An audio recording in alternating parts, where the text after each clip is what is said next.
कि साहब जो युवा है नशे की ओर जा रहे हैं, नशा कर रहे हैं, चिट्टा फैल रहा है, इसमें का पता नहीं क्या क्या नशों के नाम ले रहे थे। साहब उनको रोजगार तो दो। सुबह हम लोग यहाँ पे 9 बजे आके बैठते हैं, रात को 9 बजे तक निकलते हैं। साहब नशा तो दूर, खाने का ही पता नहीं चलता। आप अगर उनको रोजगार दोगे तो कोई नशा नहीं करेगा। और रोजगार देने के लिए हमने क्या पॉलिसी बना रखी है? कोई यूथ पॉलिसी है क्या? आपने अभी कहा कि साहब हम 4 लाख युवाओं को रोजगार देंगे। मैं स्वागत करता हूं, मैं टेबल बजा के आपके इस फैसला का स्वागत करता हूं। पर 4 लाख युवाओं को रोजगार दोगे कैसे? वर्गीकरण किया आपने?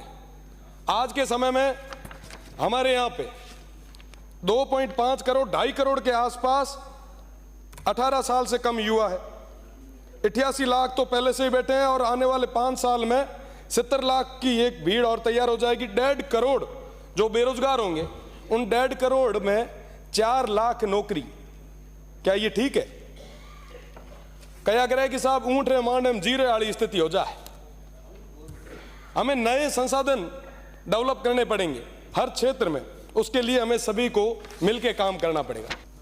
अभी युवाओं की बात चल रही थी, खेलों की बात चल रही थी। राजस्थान जो भौगोलिक रूप से सबसे बड़ा राज्य है, युवाओं की अगर मैं बात करूं, युवाओं के रोजगार की बात करूं, तो पूरे देश में लगभग 8 से 9% तक बेरोजगारी है। वहीं हमारे राजस्थान में वो बेरोजगारी दर 27% है। सबसे ज्यादा अगर कहीं बेरोजगार आज के समय में कहीं है तो वो हमारे राजस्थान में। थोड़े समय पहले मेरे साथी विधायक साहब कह रहे थे कि साहब जो युवा है नशे की ओर जा रहे हैं, नशा कर रहे हैं, चिट्टा फैल रहा है, इसमें का पता नहीं क्या क्या नशों के नाम ले रहे थे। साहब उनको रोजगार तो दो। सुबह हम लोग यहाँ पे 9 बजे आके बैठते हैं, रात को 9 बजे तक निकलते हैं। साहब नशा तो दूर, खाने का ही पता नहीं चलता। आप अगर उनको रोजगार दोगे तो कोई नशा नहीं करेगा। और रोजगार देने के लिए हमने क्या पॉलिसी बना रखी है? कोई यूथ पॉलिसी है क्या?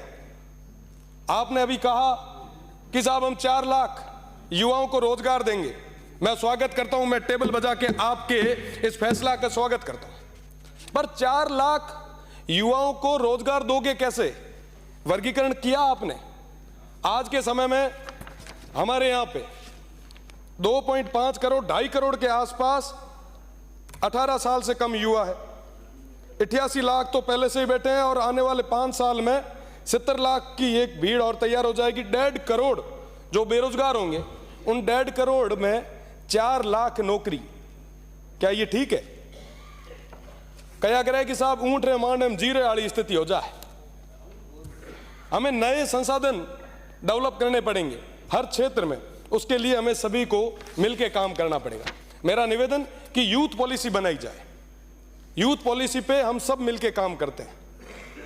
और मैं तो प्रदेश की सरकार से, हमारे खेल मंत्री जी से, युवा मंत्री जी से मैं निवेदन करना चाहूंगा कि अगर यूथ पॉलिसी में अगर कोई समस्या आ रही है, मैं यहां पे पूरी जिम्मेदारी के साथ कह सकता हूं, आप ये जिम्मेदारी हम पे छोड़ें। आने वाले 7 दिन में यूथ पॉलिसी बना के आपके सामने रखेंगे, इस सदन के सामने रखेंगे, ये विश्वास के साथ कह रहा हूं। साहब अभी खेलों की बात हो रही थी।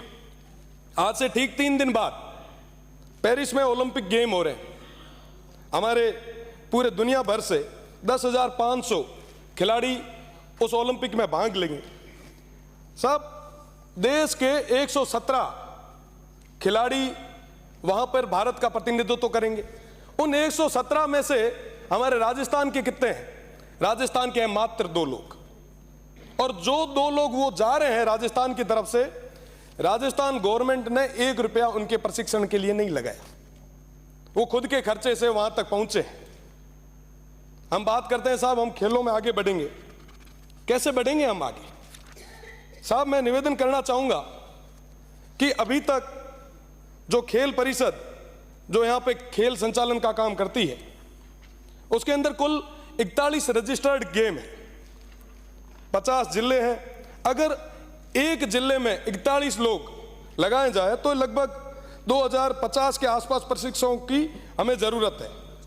पर बड़ा दुख होता है साहब, 248 खेल प्रशिक्षक की स्वीकृति हो चुकी है और वहां पर 66 प्रशिक्षक ही लगाए हुए हैं।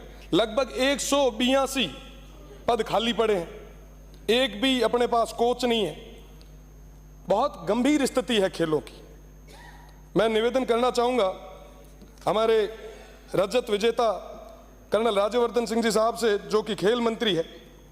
साहब, बिना द्रोणाचार्य के अर्जुन तैयार नहीं हो सकते। मैं आज इस मौके पे सादुल स्पोर्ट्स की भी बात करूंगा। सादुल स्पोर्ट्स जो एकमात्र आवासीय स्पोर्ट्स सेंटर है, आज वहां पर स्थितियां बद से बदतर होती जा रही है। मेरा निवेदन है आपसे कि उन बच्चों की ओर भी आप ध्यान दें, उन खिलाड़ियों की ओर भी ध्यान दें।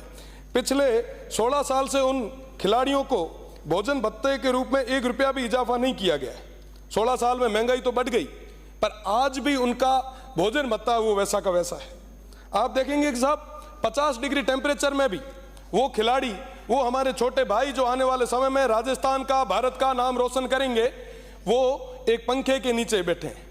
हम तो बड़े बड़े एशियों में बैठे हैं साहब, पर उन खिलाड़ियों की बात कौन करेगा? वो बीकानेर जिला है।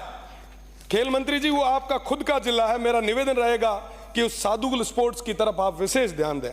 साथ ही साथ मेरा निवेदन कि तमाम युवाओं के रोजगार के लिए आप नए संसाधन लाएं। मुझे समय दिया, इसलिए मैं सभापति महोदय आपका बहुत बहुत धन्यवाद ज्ञापित करूंगा। बहुत बहुत धन्यवाद।